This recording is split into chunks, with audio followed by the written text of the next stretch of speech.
নিশ্চয় গরু নিশ্চয় তুমি গরু নিবা আমি কি কি কোনটা দেখবা তো? একতারা বাজাইও না, তারা বাজাইলে মনে পড়া যায় একদিন বাঙালি ছিলাম রে।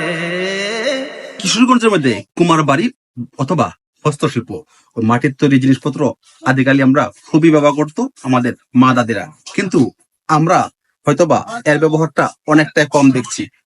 হস্তশিল্পীগণ তাদের হাতের কারিশমা দ্বারা এই মাটির তৈরি জিনিসে কত সুন্দর কারুকার্য ফুটিয়ে তুলেছে। খুবই চমৎকার, দেখার মতো জিনিস, ঘরে সাজানোর মতো জিনিস, একদম অসাধারণ। তবে কিশোরগঞ্জে যে হস্তশিল্প এই কুমার বাড়ি আছে এটা আমার একদমই জানা ছিল না। হ্যাঁ, এই কুমার বাড়িটা নীলগঞ্জে অবস্থিত। আসলে চলতে চলতে চলার পথে কিন্তু আমি এই কুমার বাড়িটা দেখা পাই।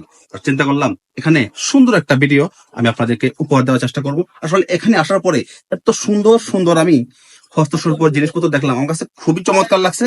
আপনারা যারা যারা হস্তশিল্প এই মাটির তৈরি জিনিসপত্র দেখতে চান, আদিকালে এই পাশে দেখতে পাচ্ছেন যে আদিকালে যে আমরা হারিকেন ব্যবহার করতো আমাদের মা চাচা দাদি দাদা দাদিরা, তাদের ওই ব্যবহারের অনেক জিনিসপত্র কিন্তু এখানে হস্তশিল্প মাটির তৈরি দ্বারা তারা ফুটিয়ে তোলার চেষ্টা করছে। আসলে যারা যারা এই হস্তশিল্প জিনিসগুলা কিনতে চান এবং পাশাপাশি ঘরের সাজানোর জন্য খুব সুন্দর সুন্দর কিছু জিনিস আছে, এই যে এখানে শোকেস আছে, বিভিন্ন শোকেস আছে, ওই পাশে যে ফুলদানি বা কলসির মতো আছে, অনেক সুন্দর সুন্দর জিনিস।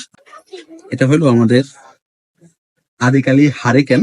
এই হারিকেনের আদলে সুন্দর একটা হস্তশিল্প, খুবই সুন্দর। নিশ্চয় গরু নিশ্চয় তুমি গরু নিবা না? কি নিচ্ছ তুমি? কি কি কোনটা দেখবা তো? কোনটা দেখি দেখি কোনটা নিচ্ছ? দেখো দেখি কোনটা কোনটা কোনটা কোনটা নিচ্ছ? কোনটা দেখি দেখি দেখি কোনটা নিচ্ছ? দেখাও দেখি কোনটা। আপনারা যারা যারা চান হস্তশিল্প ওই জিনিসগুলো কিনতে, আপনারা চলে আসতে পারেন বাজারপাড়া নীলগঞ্জ।